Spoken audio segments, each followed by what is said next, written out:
Hello friends, welcome back to my YouTube channel competitive English by VK Sharma.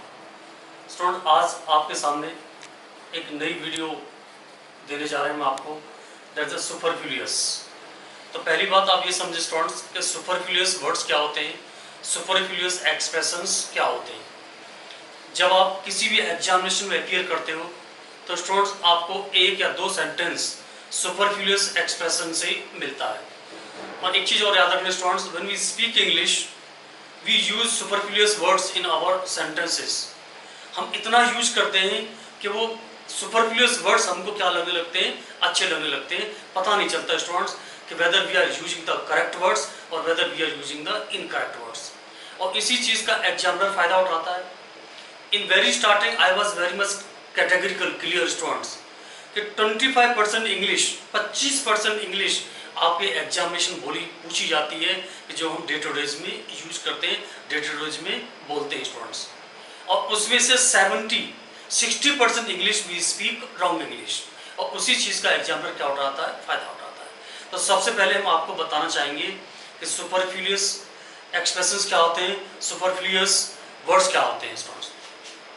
जैसे कि मैंने आपके पास लिखा है सुपरफ्लुअस एक्सप्रेशंस, फाइन। तो सुपरफ्लुअस का एग्जैक्ट मीनिंग क्या बनता है स्टूडेंट्स, जरूरत से ज्यादा। जिन वर्ड्स की हमारे सेंटेंस में आवश्यकता नहीं होती है, हम इनको क्या यूज करते हैं स्टूडेंट्स, क्या करते हैं, उनको यूज करते हैं। उसके सेंटेंस के मीनिंग पर असर नहीं पड़ता है, पर उसी वर्ड्स को एक इंग्लिश में एक शब्द होता है स्टूडेंट्स, रिडंडेंट।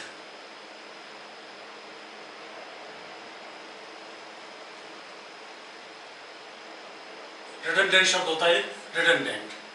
तो रिडंडेंट का एग्जैक्ट मीनिंग क्या बनता है, सरप्लस।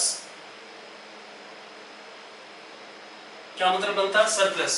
इसका मतलब इन सरप्लस का और रिडंडेंट का मीनिंग क्या बनता है, जरूरत से ज्यादा, जिनकी कोई भी आवश्यकता नहीं होती है। जनरली प्लेंटिफुल किसको बोलते हैं, जिसकी आवश्यकता होती है। रिडंडेंट किसको बोलते हैं, जिसकी हमको कोई आवश्यकता नहीं होती, उसको हम बोलते हैं अननेसेसरी। क्या बोलते हैं उसको, अननेसेसरी। तो जो शब्द हम यूज करते हैं सेंटेंस के अंदर वो क्या होते हैं, अननेसेसरी शब्द होते हैं। और नेसेसरी यूज जो सेंटेंस में यूज करते हैं उनका सेंटेंस के ऊपर कोई फर्क नहीं पड़ता है, बट उनको रिडंडेंट, उनकी आवश्यकता नहीं होती है। तो स्टूडेंट, सुपरफ्लुअस का मीनिंग क्लियर हो गया आपके सामने। सुपरफ्लुअस किसको बोलते हैं, अननेसेसरी, सरप्लस, रिडंडेंट, अनावश्यक। हिंदी क्या बोलते हैं उसको, अनावश्यक वर्ड्स, जिनको सेंटेंस में कोई आवश्यकता नहीं होती। तो हम आपके सामने सुपरफ्लुअस एक्सप्रेशंस के ऊपर I will give you 3 videos. आज हम एक वीडियो आपको देने जा रहे हैं, उसके बाद में 2 वीडियो और देंगे स्टूडेंट्स, और आप इनको रिवाइज करना। इसके अलावा कोई भी वर्ड्स आपको एग्जामिनर पूछ नहीं सकता स्टूडेंट्स, ठीक है। तो पहले हम आपके सामने डिस्कस करना चाहेंगे sentence C, I will return back in the month of July. मैं जुलाई के महीने में वापस आऊंगा। तो व्हाट ग्रामर सेज स्टूडेंट्स कि रिटर्न एंड बैक दोनों वर्ड्स कभी साथ साथ नहीं आ सकते। रिटर्न के साथ कभी बैक नहीं आ सकता। अब बात आती है, इसका मतलब ये शब्द आपके पास क्या है, सुपरफ्लुअस, ये भी सुपरफ्लुअस है। अब दिक्कत ये आती है कि हम कौन से वर्ड्स को रिमूव करेंगे। स्टूडेंट्स, ये विल आपके पास क्या है, मॉडल ऑक्सिलरी वर्ब, जिसको हेल्पिंग वर्ब बोलते हैं। और हेल्पिंग वर्ब के बाद क्या आती है, मेन वर्ब आती है। तो आपके पास बैक तो मेन वर्ब नहीं है, मेन वर्ब आपके पास क्या है, रिटर्न। तो इसका मतलब हम बैक को यूज नहीं करेंगे। अब सेंटेंस क्या बनेगा students, I will return in the month of जुलाई।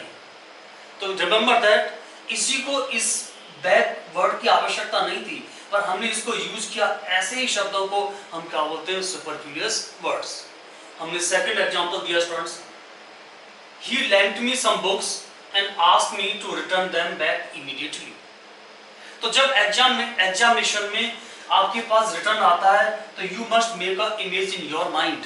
आपको ये सोचना चाहिए कि भाई कहीं रिटर्न के बाद बैक तो नहीं आ रहा है। यदि पूरे सेंटेंस में, इंटायर सेंटेंस में यदि आपके पास कहीं भी बैक आता है तो वो पर्टिकुलर पोर्शन क्या माना जाता है, आपके पास में रॉन्ग माना जाता है। तो जैसे he lent me some books and asked me to return them back immediately। उसने मुझे कुछ बुक उधार दी और उसने मुझे उनको इमीडिएट वापस करने के लिए बोला। तो इमीडिएट वापस करने के लिए बोला तो आपके पास क्या रिटर्न, आपके सेंटेंस के अंदर रिटर्न से ही काम चल रहा है, आपको बैक लिखने की आवश्यकता नहीं है। और इसी शब्द को, इसी वर्ड को हम क्या बोलते हैं, सुपरफ्लुअस वर्ड्स बोलते हैं स्टूडेंट्स। द एशे should not exceed more than 200 words. Sentence देखने में तो अच्छा लगता है स्टूडेंट्स, याद रखना, बट दिक्कत क्या है, एक्सीड के साथ कभी भी आपके पास मोर देन नहीं आ सकते। तो इसका मतलब सुपरफ्लुअस आपके पास क्या मिला, more than. The essay should not exceed 200 marks. जी मोर देन आपके पास क्या है, ये सुपरफ्लुअस वर्ड्स है, इसको लिखने की आवश्यकता नहीं होती है। पर स्टूडेंट याद रखना, व्हेन वी स्पीक इंग्लिश, हम जब इंग्लिश में बोलते हैं तो हमारी टंग इतनी एकस्टम हो जाती है कि एक्सीड के बाद हमेशा हमारी टंग पर क्या आता है, मोर देन आता है। और हमको ये सेंटेंस क्या लगने लगता है, ठीक लगने लगता है, ग्रामेटिकली करेक्ट लगने लगता है, पर ग्रामर डजंट एक्सेप्ट इट। तो स्टूडेंट थर्ड आपके पास है, तो the essay should not exceed 200 words. ये तो नेक्स्ट सेंटेंसेस के बारे में बात करते हैं स्टूडेंट्स जी। Supposing if it rains I will work at home.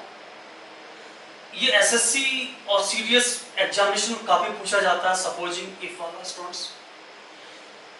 शब्द आपके पास सपोज भी होता है और शब्द आपके पास में सपोजिंग भी होता है, याद रखना। तो जनरली स्टूडेंट्स जब एग्जामिनेशन में ये इस तरह की एरर्स अपीयर होती है तो स्टूडेंट्स क्या समझते हैं कि सपोजिंग को हम चेंज कर देते हैं सपोज में, पर गलती स्टूडेंट एरर वहां नहीं होती। एरर क्या होती है कि सपोजिंग का मीनिंग भी हिंदी में क्या होता है, यदि होता है। क्या मीनिंग होता है, यदि। और इफ का मीनिंग भी क्या होता है, यदि होता है। तो यदि इफ का मीनिंग यदि होता है और सपोजिंग का मीनिंग यदि होता है तो दोनों शब्द आपके पास साथ साथ नहीं आ सकते। यदि आप, इसका मतलब इसमें एक, you have to remove one, या तो आप सपोजिंग को रिमूव करें या फिर आप किसको रिमूव करें, इफ को रिमूव करें।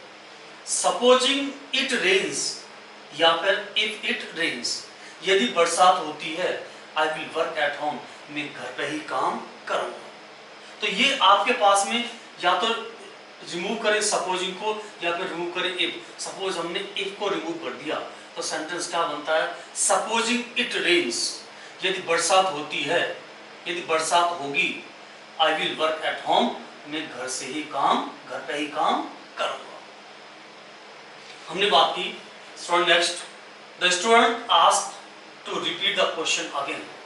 और स्टूडेंट डे टू डेज में आप काफी यूज करते हो, आप ये बोलते हो प्लीज रिपीट इट अगेन। क्या बोलते हो, रिपीटेड अगेन। पर grammar doesn't accept what grammar says. Repeat का मतलब क्या है, किसी चीज को दोबारा से, और अगेन का मतलब क्या है, दोबारा से।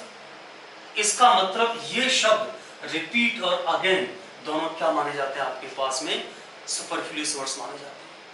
अब students, the students asked to repeat the question again. तो आप इसको किसको, इसका मतलब आप याद रखना, रिपीट के साथ कभी भी अगेन नहीं आता।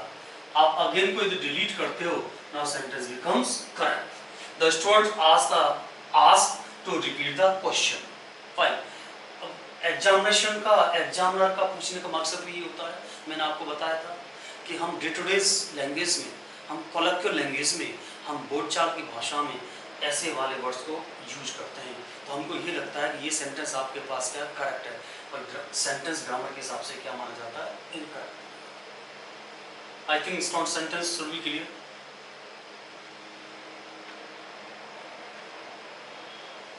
Vinod committed a blunder mistake yesterday. So ये तो चीज आपको पता होगा, जब कभी भी आपके सामने कोई भी नेगेटिव नाउन या नेगेटिव वर्ड्स यूज किए जाते हैं तो उसकी वर्ब क्या यूज की जाती है, हमेशा कमिटेड यूज की जाती है। फाइन। अब बात आते हैं, ब्लंडर किसको बोलते हैं, बहुत बड़ी गलती, और मिस्टेक किसको बोलते हैं, गलती। तो ग्रामर के हिसाब से कभी भी स्टूडेंट्स ब्लंडर और मिस्टेक दोनों साथ साथ नहीं आ सकते। और आप डे टू डे में देखना, आप काफी यूज करते हो, he has done, he has made a blunder mistake, he has committed a blunder mistake. पर grammar doesn't accept it. Grammar ये बोलती है कि ब्लंडर और मिस्टेक कभी भी साथ साथ नहीं आ सकती। इसका मतलब आप एक को रिमूव कर दो तो सेंटेंस बिकम्स करेक्ट। तो सपोज हमने रिमूव किया ब्लेंडर को, तो सेंटेंस क्या बनता है, Vinod committed a mistake yesterday, now sentence becomes correct. See next, he is comparatively wiser than his brother। इसमें क्वेश्चन पूछा जाता है बार बार, तो आप ये समझें कि ये दो शब्द होते हैं आपके पास में, एक होते हैं कंपैरेटिवली, एक होता है रिलेटिवली। कंपैरेटिवली का मतलब क्या होता है, when you are comparing the things. Relatively का मतलब भी यही होता है कि you are comparing the things. अब जरा ये बताएं, इधर आपने कंपैरेटिवली किसी को कंपेयर करने के लिए यूज किया, और फिर आपने क्या यूज किया, कंपैरेटिव डिग्री। तो दो चीज तो सेंटेंस के अंदर कभी साथ साथ नहीं आ सकती।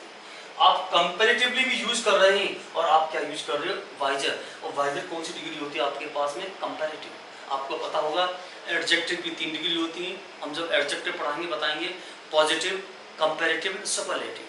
तो आपने पहले से ही सेंटेंस के अंदर कंपैरेटिवली है, तो आपको इस वाइजर की आवश्यकता नहीं है। आपके पास एडजेक्टिव की कंपैरेटिव डिग्री यूज करने की जरूरत नहीं स्टूडेंट्स। इसका मतलब आप he is comparatively in place of wiser आप क्या यूज करो, wise, now sentence becomes correct। तो या तो आप यूज करेंगे he is wiser, that time we will not use comparatively, he is wiser than his brother। और यदि आप सेंटेंस के अंदर कंपैरेटिवली यूज करना चाहते हो, तो इधर आपके पास डिग्री कौन सी रही, एडजेक्टिव की पॉजिटिव, कभी भी कंपैरेटिव डिग्री नहीं रह सकती। स्टूडेंट आप डे टू डे में काफी यूज करते हो, this is comparatively better, this is comparatively better। तो now sentence correct incorrect, sentence is incorrect because आपने क्या यूज किया, comparatively, फिर आपने क्या यूज किया, better। better is the comparative degree of good। और comparatively के साथ में हमेशा और relatively के साथ में हमेशा आपको क्या यूज करना पड़ेगा, adjective की positive degree।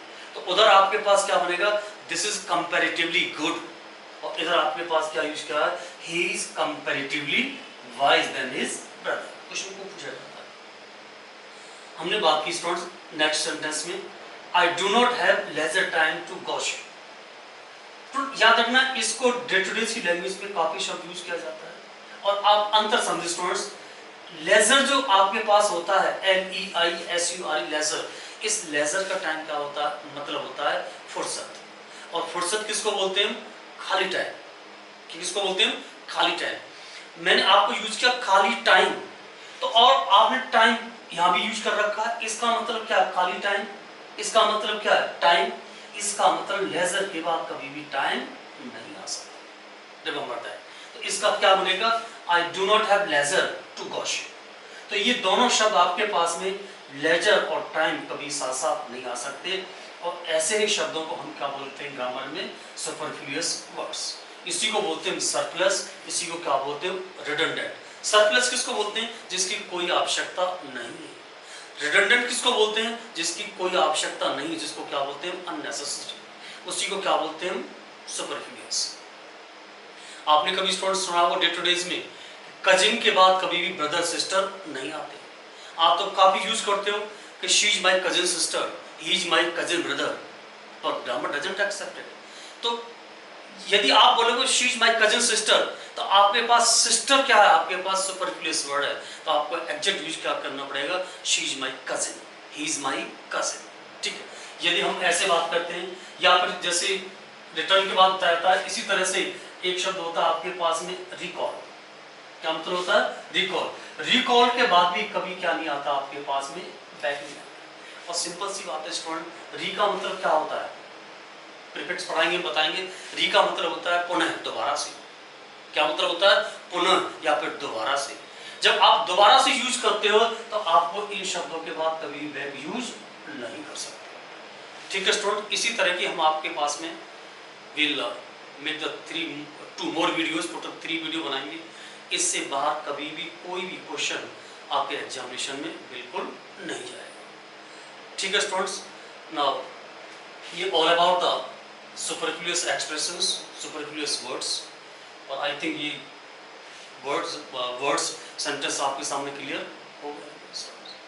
ठीक है, तो आप इनको रिवाइज करते रहना, री रिवाइज करते रहना, और कोई भी दिक्कत आती है तो you can ask me by making the call और कमेंटिंग ऑन फेसबुक और WhatsApp. Thank you student, thank you for watching my video.